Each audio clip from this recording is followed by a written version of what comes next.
Plano, Texas.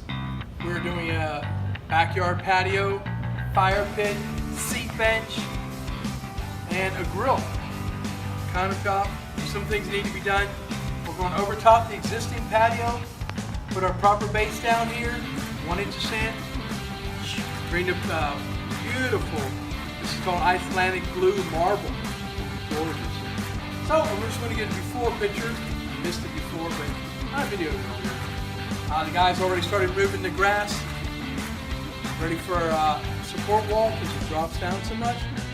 Base and paper. And that's a wrap.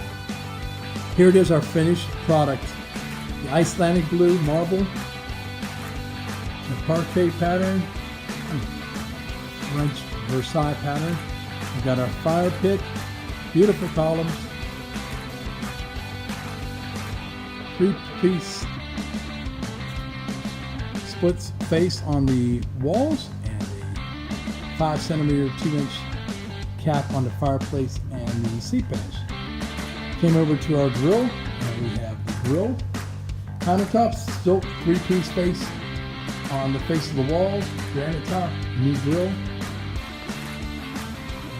And your patio, simply doors.